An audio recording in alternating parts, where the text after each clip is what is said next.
नमस्कार मित्रांनो तुमचं स्वागत आहे तुमच्या चॅनल एक विवेकमध्ये. मित्रांनो, 2020 हे वर्ष IPOसाठी फार छान होतं आणि यावर्षी बऱ्याचशा IPOंनी 100% आणि त्यापेक्षाही जास्त रिटर्न इन्व्हेस्टर लोकांना कमवून दिले. पण 2021 हे वर्षसुद्धा छान राहील असं आपण अपेक्षा करू शकतो, कारण की यावर्षीसुद्धा काही चांगले IPO येत आहे. त्यापैकी पहिला IPO येत आहे Indian Railway Finance Corporation. Indian Railway Finance Corporation ही एक सरकारी कंपनी आहे आणि याचं हक्क सर्व राष्ट्रपतींकडे आहे आणि भारत सरकारकडे आहे. तर याबद्दल आपण आणखी जाणून घेऊया. तर चला मग सुरू करूया IRFC म्हणजेच Indian Railway Finance corporation IPO बद्दल.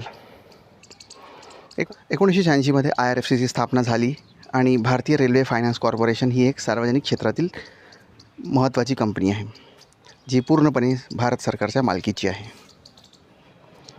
IRFCचं महत्त्वाचं मुख्य काम आहे लीजिंग, लेंडिंग आणि बॉरोविंग, म्हणजे रोलिंग स्टॉक मालमत्ता संपादन, रेल्वे मूलभूत सुविधा भाड्याने देणे आणि रेल्वे मंत्रालयाच्या अंतर्गत संस्थांना कर्ज देण्यासाठी ही काम करत असते.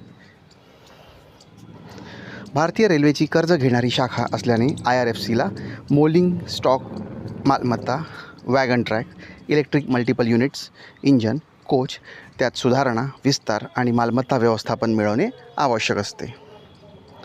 30 वर्षाच्या लीज कालावधीसाठी रोलिंग स्टॉक मालमत्ता खरेदीसाठी वित्तपुरवठा करण्यासाठी हे आर्थिक लीज मॉडेलचं अनुसरण करत असते. 2019च्या आर्थिक वर्षात भारतीय रेल्वेने प्रत्यक्ष भांडवली खर्च 1334 अब्ज इतका झाला आणि त्यापैकी IRFCनेच 55.34 म्हणजे अर्ध्यापेक्षा जास्त खर्च म्हणजे $525 अब्ज खर्च केला आहे. आणि तुम्हाला मी आणखी एक गोष्ट सांगू इच्छितो की ही एक अशी कंपनी आहे की NBFC की ज्याच्यावर काहीही कर्ज नाही आहे आणि असं 0% कर्ज असणारी कंपनी मिळणं फार दुरापास्त आहे, कारण की अशी कंपनी तुम्हाला प्रायव्हेटमध्ये मिळू शकत नाही. प्रायव्हेट सेक्टरमध्ये NBFC भरपूर आहे, पण त्याच्यावर ते कर्ज जे असल्यामुळे त्यांना ग्रोथ होण्यासाठी भरपूर त्रास होत असतो. पण ही कंपनी तशी नाही आहे. या कंपनीला 0% डेप्ट आहे, याच्यावर काहीही कर्ज नाही आहे. त्यामुळे ही आपली ग्रोथ, सस्टेनेबल ग्रोथ आणि चांगलं प्रॉफिट मिळू शकते. आता आपण याची कॉम्पिटिटिव्ह स्ट्रेंथ बघू की strategic role in Indian railways growth.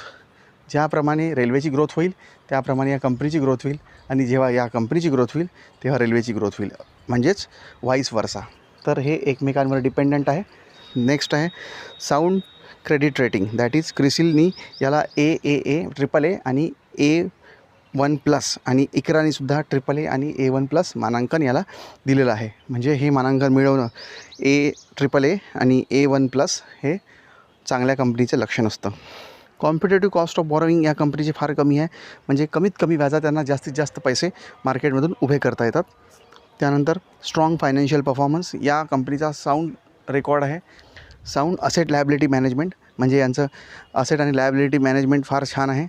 या कंपनीमध्ये फार कमी एम्प्लॉई आहे, पण जितके एम्प्लॉई आहे ते फार इफिशियंटली ही कंपनी मॅनेज करतात आणि यांची एक्सपिरियन्स मॅनेज टीम आहे. याच्या इतक्या कॉम्पिटिटिव्ह स्ट्रेंथच्या जोरावर ही कंपनी भविष्यात चांगली प्रगती करेल असं आपण म्हणू शकतो. आता आपण बघू कंपनीचे प्रमोटर कोण आहे. कंपनीचे प्रमोटर आहे प्रेसिडेंट ऑफ इंडिया. आता आपण बघू कंपनीचे फायनान्शियल.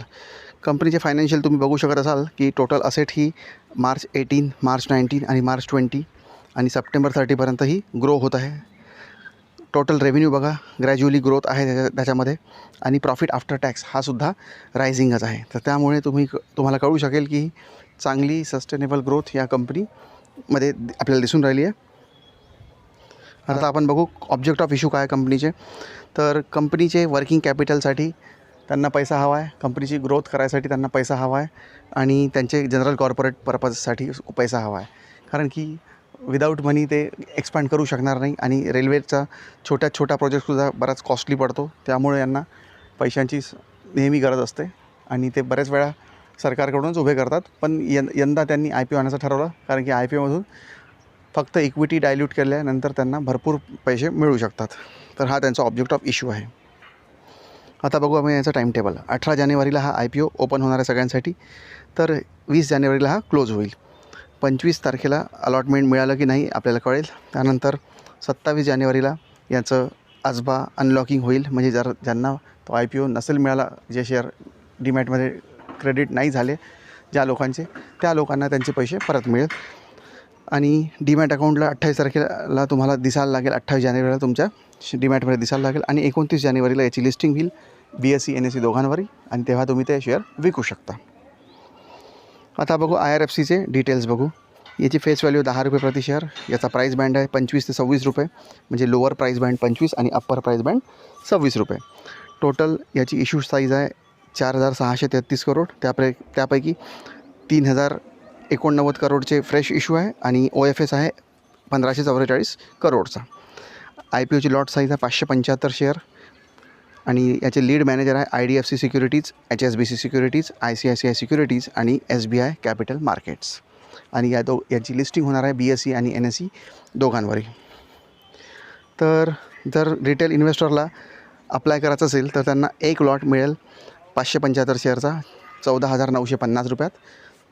आणि जास्तीत जास्त रिटेल इन्व्हेस्टर म्हणजे 2 लाखाच्या आत म्हणजे 13 लॉट त्याला अप्लाय करावं लागेल. त्यामध्ये टोटल राहील 7,475 शेअर आणि याची टोटल प्राईस राहील 1,94,350 रुपये. आपण या IPOमध्ये का अप्लाय करायला पाहिजे हे पहिले जाणून घेऊ. IRFC is the only public sector NBFC company that has come to public नाव. म्हणजे IRFC ही एकमेव अशी NBFC कंपनी आहे की जी पब्लिक होणार आहे. याआधी कुठल्याही प्रकारची अशी कंपनी लिस्टिंग झाली नाही आहे आणि पब्लिक कंपनी असल्यामुळे, आणि मी तुम्हाला आधी सांगितल्याप्रमाणे याच्यावर 0 डेप्ट आहे, त्यामुळे याला ग्रो व्हायला काहीही त्रास होणार नाही. त्यानंतर it has generated strong revenue growth in last 4 years of CAGR 20%.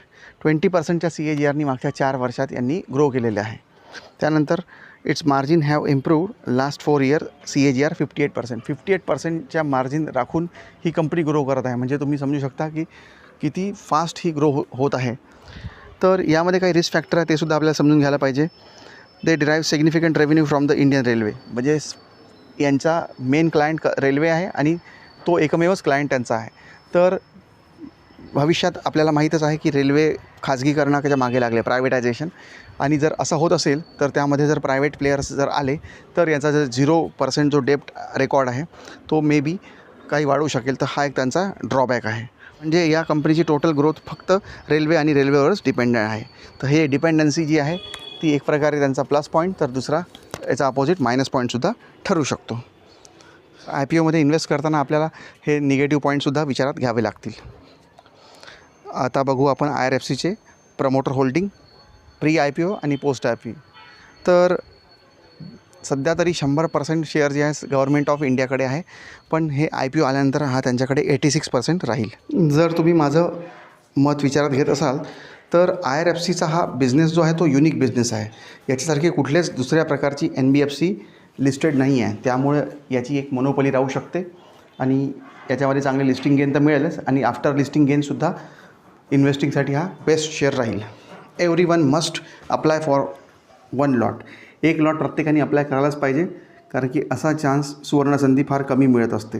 आणि मला असं वाटते की हा IRCTC नंतर नेक्स्ट सगळ्यात बेस्ट सरकारी IPO राहू शकतो.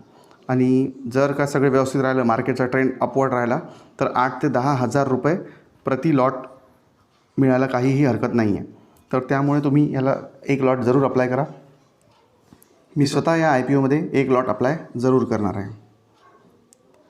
जर तुम्हाला IRFCचं ॲनालिसिस आवडलं असेल आणि जर तुम्हाला हा व्हिडिओ आवडला असेल तर तुम्ही या व्हिडिओला लाईक करायला, शेअर करायला आणि बेल आयकॉन दाबायला विसरू नका, जेणेकरून आमच्या नवीन व्हिडिओची लेटेस्ट नोटिफिकेशन तुम्हाला मिळत राहील.